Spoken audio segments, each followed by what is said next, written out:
batikali kuna baye bazali kuna bazali batute inde batozonga awa bokozonga esika bainite na bile bazali kuta makuna mbona bile bazali awa bokozonga kuna bozali bato ya mwe kokota musala oyo te ngai nasala lomula tukumine na mibale na musala oyo na musala oyo tozali na yango eloko ya yango ezaka discipline eloko ya yango eza discipline kotosa mitindo mya bakonzi banso pe mitindo mya reglement kotosa sikasika awa pe kozongisa monoko te kopekisa mobulu pe komemya bakonzi eyo babengi yango discipline ya bato ya mbula matari soki oyebi yango te ndeko molingami oza na kati na kokoso oza na kati na pasi epo akoyeba yango mekola bato aza liboso na yo oyo oye okuti bango na kati eloko babengi yango tribalisme ekozala mosala na biso te ekoki kozala mosala na biso mokolo moko te babengi yango tribalisme moto akoki mosala te nde akoluka kokosa na makambo eza na ntina te mpo na bandimaka alibwe soki oyebi mosala te ndeko na ngai keba ntango mosusu miliki elangwisaka mekeba kolangwa na miliki te bato bazala kowumba ntango baza na formation mosala bango okosela bato balingi mosala to bayebi mosala basala tozali bato ya parti politiki te bino bozali bato oyo kolata na bino to ya biso kobanda bereti boni ezali mbongo ya contribuable congolais bataxe baza kofuta makambo ndenge na ndenge nde bazosombela biso mpe bazopesa biso lisusu mbongo babengi ngo solde mwana moke balakisaka ye koloba papa mama bonjour mokolo balakisaka ye kokanga monoko na mosala na biso bato oyo ezala monene miso ezala minene monoko lokola biso atonga mais soki yo monoko eza monene matoi moke miso moke quand est-ce que okoki kosala mondoki ebele bazala balaki teli bayebi mosala oyo te mosala eza lokola coupe ekata ya gauche ekati droite yo commandant ozali liboso ya compagnie ya peloton ya section commandant officier ozali liboso ya troupe na kati na molongo ozoma agent na yo alati équipement oyo police edote ye te mpe otiki akozwa batch ya légion ati yango awa mosusu azwi ati awa mosusu ati songo wapi azoyeba te ou bien on est commandant ou bien on est officier ou bien ozali chauffeur ou bien ozali conducteur na code de la route bayeba tambusaka mituka babengaka bango baconducteur chauffeur te chauffeur mosala eka kochauffe conducteur aza komela bato azoconduire bato c'est ça qu'on appelle la code de la route motambwisi mutuka oyo bazali koleka bayo baconducteur et yo commandant c'est ozala conducteur ozala chauffeur te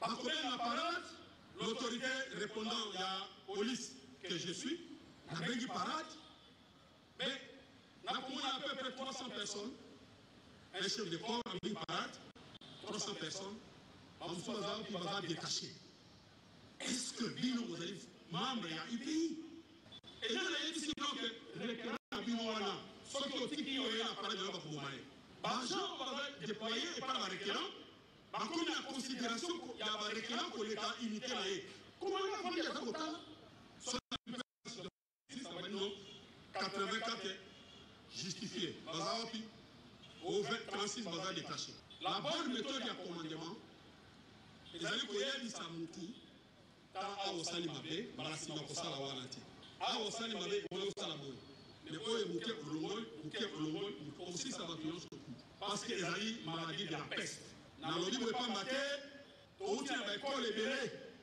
chance eo kopamba baye na buto na ntongo ono aa capitaine etan aza oleka omoni nani aza le premier kosenga salute nayebi te ke pete amena mapeka na ye eza ngambo peut-être eza koumeli nde esala te moto abosana makambo eza kochange yango wana na mikolo mizali koya kokamwa te soki tozali komana de compagnie tozongi so dipo dh tozwi moto mosusu totindi ye kuna Ils sont déjà en prévision.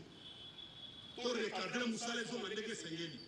Ça ne sert à rien que tous les abattoirs pétés de l'air, qui vont faire un soldat, mais il risque avec Moussa au Sarate. Les rois sont capitaines, 2 mois après major, 6 mois après. Et à ce moment-là, on a ascensé, alors qu'il y a dans les années. Comment on a fait la capitaine pour Zala avant que le protocole major? Quel est malin? Et ça, c'est la spécialité des fraudeurs. Les fraudeurs, Moussa Labango, vous trouvez que les accords pétés, Pesagaï pété. Et c'est que tout le monde pour les Mbisi et pour la Kanamutu. Et ça, le commandant Moussou Moukolomo, pour faire 500 unités là, pour la côté que ça va réunir, pour le règlement, pour le laboratoire armement. Rien. Ça, va vous comme l'autre. La valeur qu'on a accompagné le major Mabou. C'est seulement ça. Tout ce qui est avantage, il est payé. Mais tout ce qui est prestation, situation malade, on va passer une mission pour la Moutoué, au conseil général, même l'intervention en termes de l'AMS, on va le commandant Kimi. Le bon commandant, les armes autour, ça va toujours devant. À ces risques et périls, commandant Abodasé Koliboso, et Zalisoni, comment que la Légion nationale d'intervention, bâtit une intervention, bâtit la Moukoua. Commandant Abadi, il n'a pas honte. Il n'a pas honte.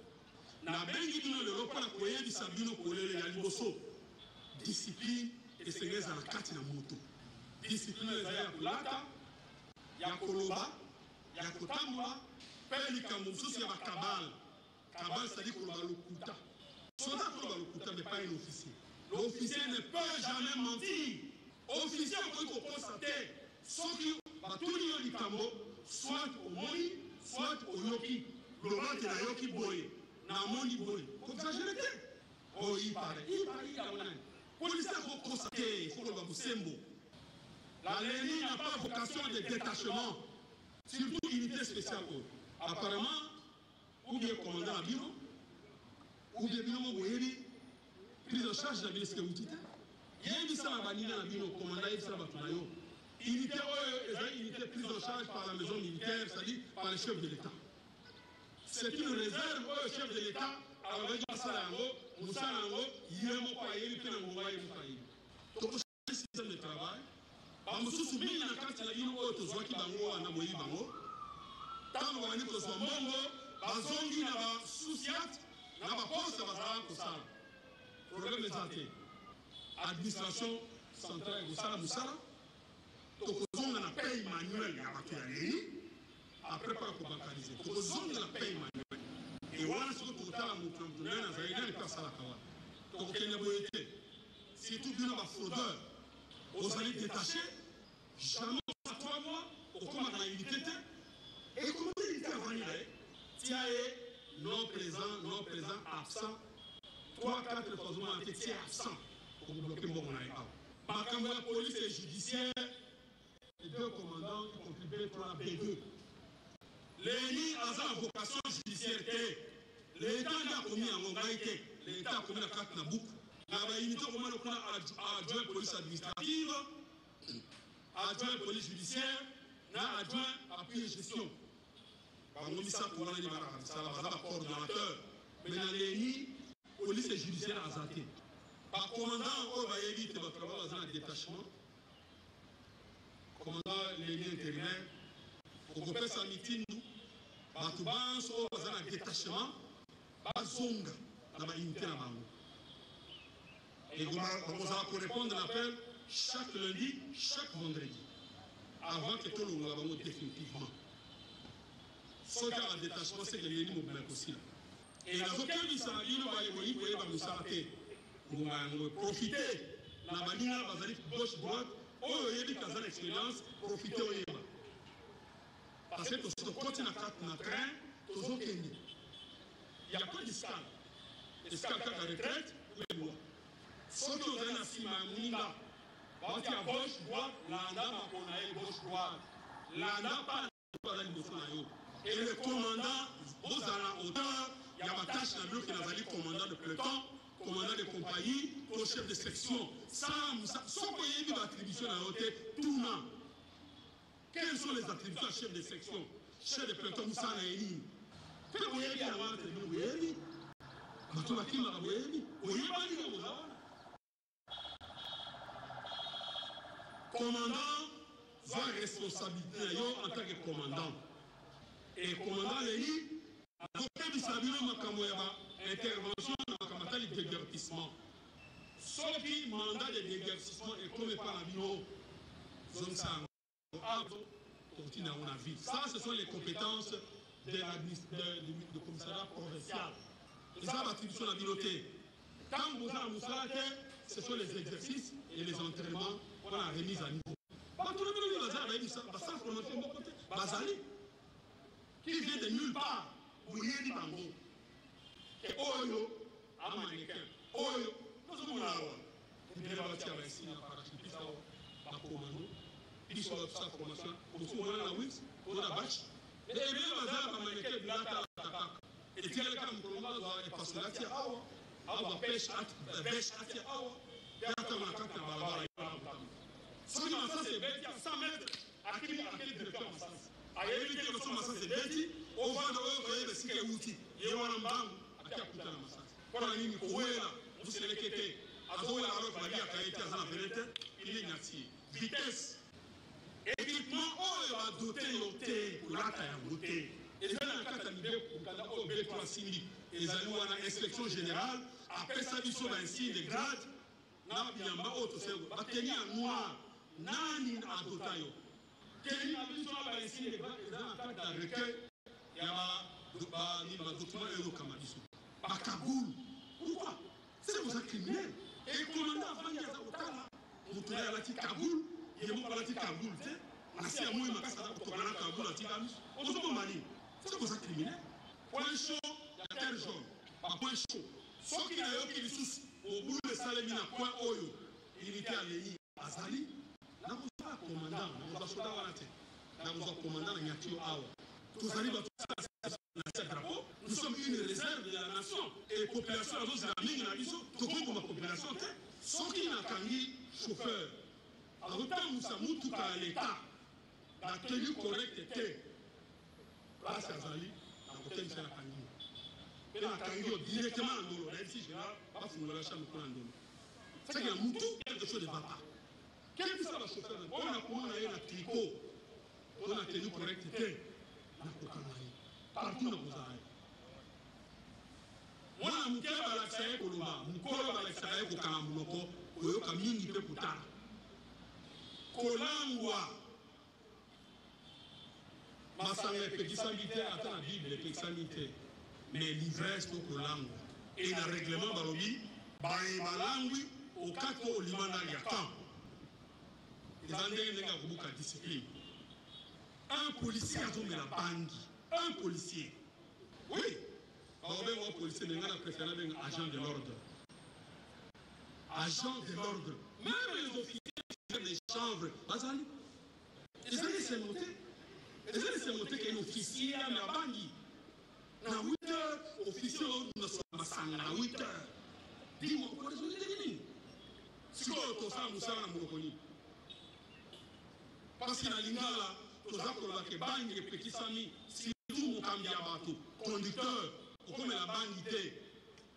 Même la Bible parle de moi, elle dit, qu'elle va dans ma sang, vous ne savez pas la montagne ou la quai. Ce qu'on me dit, ma sang, vous avez raison, vous pouvez ça être tort.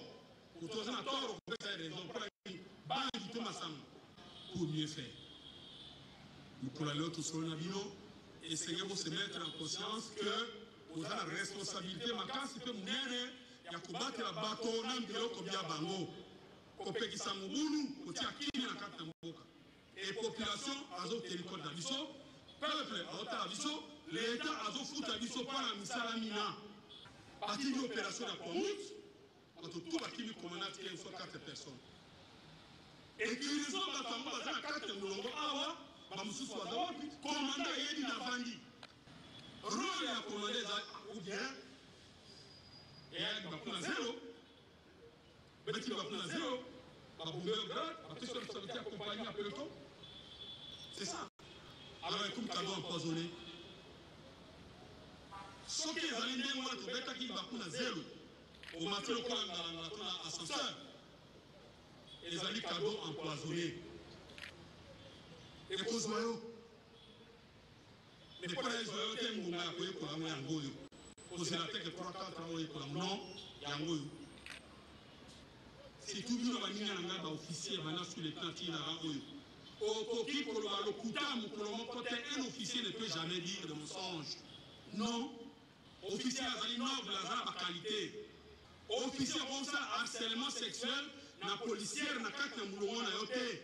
Ozali tata na ye, ozali tata na ye. Même si yo commandant aux amoisi na kati na mulongo azali mwana na yo. Harcèlement sexuel. Ce qui yo moko eli ko mi battre na terre, au combattre la population pété. La bonne charité commence par soi-même. Au changer des années. Parce que lui, c'est il n'y a pas de mauvais troupes, il n'y a que de mauvais chefs, des chefs incompétents. Et en français, on dit, l'orgueil est un pauvre palliatif de l'intelligence. Au cause d'un professeur d'université, vous êtes intellectuel, mais tu ne peux pas être intelligent.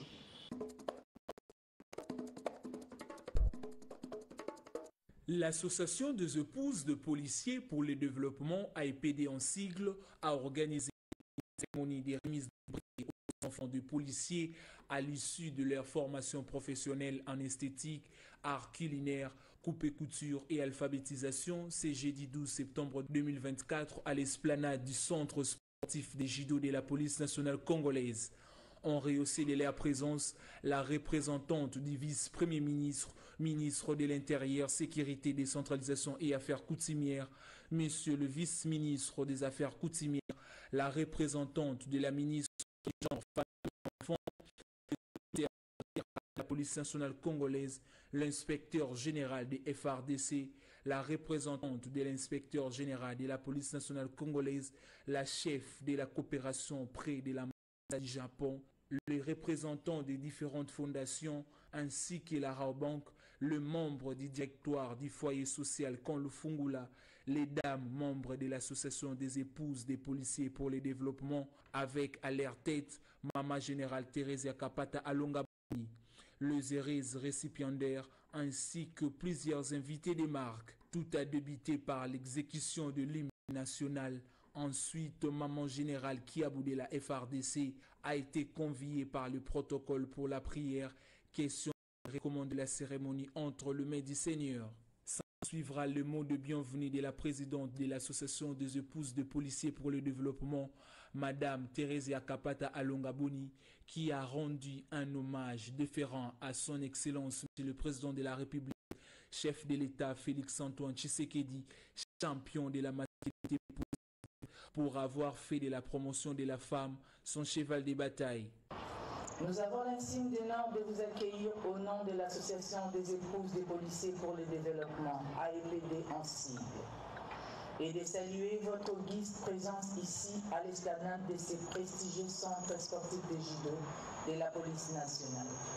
À l'occasion de la cérémonie de remise des brevets aux enfants des policiers à l'issue de leur formation professionnelle en esthétique, art culinaire, coupe et couture et alphabétisation.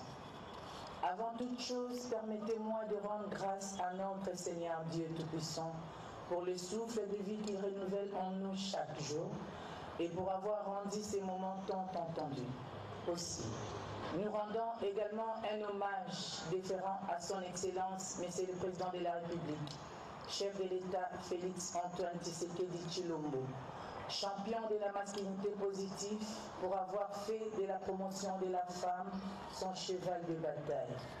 Nous tenons aussi à exprimer notre profonde gratitude à son Excellence, Monsieur le Vice-Premier ministre, ministre de l'Intérieur, Sécurité, Décentralisation et Affaires coutumières ici représentés, pour son soutien, son engagement au service de la police nationale en faveur de la jeunesse. Nous saluons en outre les efforts conjugués de M. le commissaire général de la police nationale avec ses collaborateurs visant à offrir à nos enfants de l'espoir pour leur avenir à travers des formations dispensées dans leurs différents foyers sociaux basés dans les camps des policiers. Par ailleurs, nous tenons à reconnaître la qualité du travail de leurs excellences membres du gouvernement ici présents pour leur engagement constant au service de l'intérêt général. Que tous nos partenaires privés comme publics, sans oublier la Fondation Nyankero, la Fondation Widal, la Fondation Kadima et la Rabank trouvent ici l'expression de notre profonde gratitude pour leur soutien inestimable au fonctionnement de notre association. Nous ne saurons clore cet élan de remerciements sans féliciter Madame la directrice du foyer social du camp de Fungula, ainsi que toute son équipe qui ont fait de ces derniers une pépinière où chaque jeune fille vient de tirer les nutriments nécessaires à sa croissance, sa formation et son autonomisation. L'Association des épouses des policiers pour le développement est une ASBL qui a pour objectif principal l'encadrement des familles des policiers actives comme à la retraite, à travers une prise en charge ponctuelle qui contribue à leur épanouissement. Elle apporte en plus au soutien au fonctionnement des foyers sociaux dans les différents camps des policiers. Grâce à la générosité de ses membres à travers des collectes de fonds, notre association a pu réaliser quelques actions, notamment la remise des biens de première nécessité aux victimes de l'incendie des tristes mémoires du quartier Tchad au camp de Fungula, la dotation de fournitures scolaires et matériel pédagogique aux enfants en âge de scolarité des différents camps des policiers de Kinshasa, la distribution de vivres et non-vivres aux veuves et orphelins des policiers, l'assistance et le soutien aux familles endeuillées des policiers membres de l'association de l'AEPD.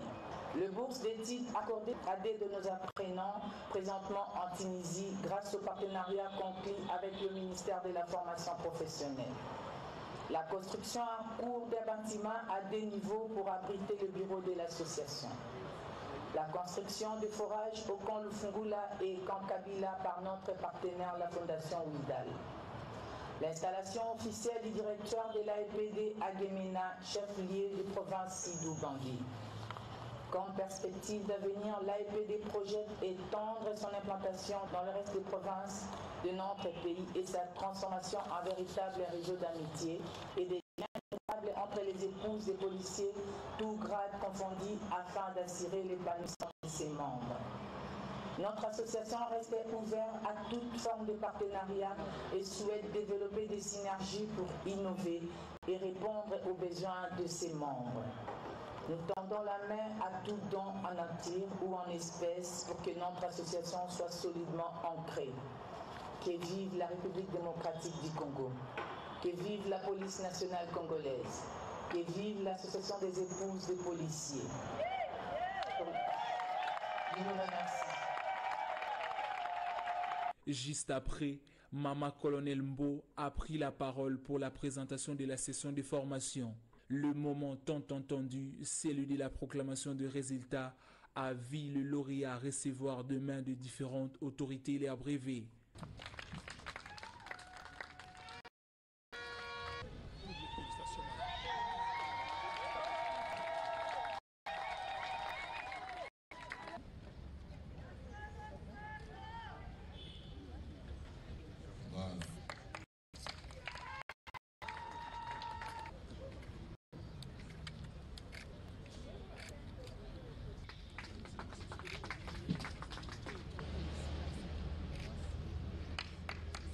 L'un des temps forts de la cérémonie a été les discours d'encouragement de la représentante de son Excellence, Madame la ministre des Genres, Familles et Enfants, qui a salué l'opportunité d'une telle activité consistant à valoriser les dépendants de policiers pour l'apprentissage professionnel avant d'encourager les heureux récipiendaires à mettre en pratique les connaissances acquises.